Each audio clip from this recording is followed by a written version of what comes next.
Hello అందరికీ. ఇంకా ఈరోజైతే టిఫిన్ కోసం పల్లీలైతే వేయించుతున్నా అనమాట. మంచిగా దోరగా వేయించి అయితే పక్కన పెట్టేసిన. ఇంకా ఆ తర్వాత వచ్చేసి పచ్చిమిర్చి అయితే ఇంకా కొంచెం ఒక అర స్పూన్ ఆయిల్ వేసి ఇవైతే ఫ్రై చేస్తున్నా. ఇంకా ఆ తర్వాత కొంచెం జీలకర్ర వేసి ఆ జీలకర్ర కొంచెం వేగినాక కొబ్బరి అయితే ఇట్లా సన్నగా కట్ చేసుకొని దీన్ని కూడా 2 నిమిషాలు మాత్రమే పచ్చివాసన పోయే వరకు ఈ ఆయిల్లో ఫ్రై చేసుకోవాలన్నమాట. ఇంకా ఆ తర్వాత దీంట్లో వచ్చేసి కొద్దిగా చింతపండు వేయాలి, ఎక్కువ వేయకూడదు, కొంచెం వేసుకోవాలన్నమాట. ఎక్కువ వేస్తే టేస్ట్ పోతుంది అనమాట, కొబ్బరి వేస్తాం కాబట్టి. దాన్ని కూడా 1 నిమిషం పాటు ఫ్రై చేసుకోవాలి. ఇంకా ఆ తర్వాత మనకి వచ్చేసి ఈ కొబ్బరి వచ్చేసి ఈ మాత్రం ఫ్రై అయితే సరిపోతుంది అనమాట. స్టవ్ ఆఫ్ చేసేసి ఇవి చల్లారబెట్టుకోవాలన్నమాట. మిక్సీలో వేడిగా వేయకూడదు కదా, అందుకనేసి ఇవి చల్లారబెట్టుకోవాలి. ఇంకా ఆ తర్వాత నేనైతే ఇడ్లీ కోసం అయితే పిండి అండి, ఇది మాకు బయట దొరుకుతుంది. కేజీ వచ్చేసి 30 రూపీస్ చొప్పున అమ్ముతారనమాట. ఇంకా అదైతే తీసుకొచ్చి ఇంట్లోనే తయారు చేస్తాను, టైం లేనప్పుడు వచ్చి బయట నుంచి తెప్పిస్తాను అనమాట. బాగుంటుంది పిండి, ఇడ్లీ కూడా స్మూత్గా మంచిగా వస్తుంది అనమాట.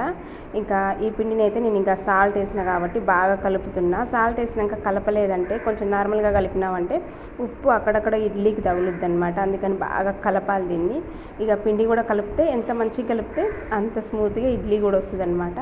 ఇంకా దీన్ని అయితే కలిపేసి ఇంకా మంచిగా దీన్ని అయితే ఇడ్లీ అయితే పోసేసి పెట్టేస్తా అండి.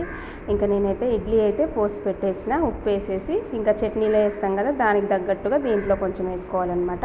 ఇంకా దీన్ని స్టవ్ పైన పెట్టేసిన. ఆ తర్వాత వచ్చేసి ఇవైతే ఫ్యాన్ కింద పెట్టేసిన అనమాట ఆరడానికి. ఇంకా చట్నీని అయితే మనం వచ్చేసి గ్రైండ్ చేసుకుందాం. సాల్ట్ అలాగే ఎల్లిపాయలు కూడా వేసేసి ఇవన్నీ వేసి మనం వాటర్ కొంచెం యాడ్ చేసి ఇంకా మొత్తం గ్రైండ్ చేసుకోవాలి. ఇంకా ఆ తర్వాత దీంట్లో వచ్చేసి నేను 3-4 రెబ్బల ఎల్లిపాయలను ఉప్పు వేసినండి వాటితో పాటు. ఇంకా ఆ తర్వాత కొంచెం వాటర్ వేసేసి గ్రైండ్ చేసిన మంచిగా మెత్తగా. ఆ తర్వాత ఆయిల్ పోసి కొంచెం జీలకర్ర అలాగే శనగపప్పు ఉంటే శనగపప్పు, లేకుంటే మినపప్పు తాలింపులోకి. ఆ తర్వాత పసుపు, ఎండుమిరపకాయలు ఉంటే ఎండుమిరపకాయలు వేసుకోవచ్చు, నా దగ్గర లేవన్నమాట, అందుకని చేయలేదు. ఆ తర్వాత కరివేపాకు ఇవన్నీ కొంచెం పసుపు వేసి కొంచెం చిటికెడ ఆయిలే పడుతుంది. దీన్ని మంచిగా ఈ చట్నీలో పోపుకి కలుపుకోవాలన్నమాట, మంచిగా మిక్సింగ్గా. ఇంకా ఆ తర్వాత ఇడ్లీ అయితే నాకు వచ్చేసి రెడీ అయిపోయింది. వేడివేడి ఇడ్లీ అండి. ఇడ్లీ పల్లీల చట్నీ అయితే నాకు చాలా ఇష్టం. ఎంతమందికి ఇడ్లీ పల్లీల చట్నీ ఇష్టమో నాకు కామెంట్లో తెలియజేయండి తప్పకుండా. ఎందుకంటే ఇక్కడ తమిళనాడులో వచ్చేసి ఎక్కువ సాంబారు, నార్మల్గా వేరే కొబ్బరి ఇంకా చట్నీ లాంటివి ఉంటాయి అన్నమాట. ఇంకా పల్లీలు వచ్చేసి పల్లీల చట్నీ అంటే అయితే నాకు ఇష్టం అనమాట. ఇంకా కొబ్బరి వేసి చేస్తే చట్నీ వచ్చేసి ఇంట్లో అందరికీ మంచిగా ఎక్కువ వస్తుంది, లేకపోతే ఎక్కువ పల్లీలు పడుతుంది అనమాట.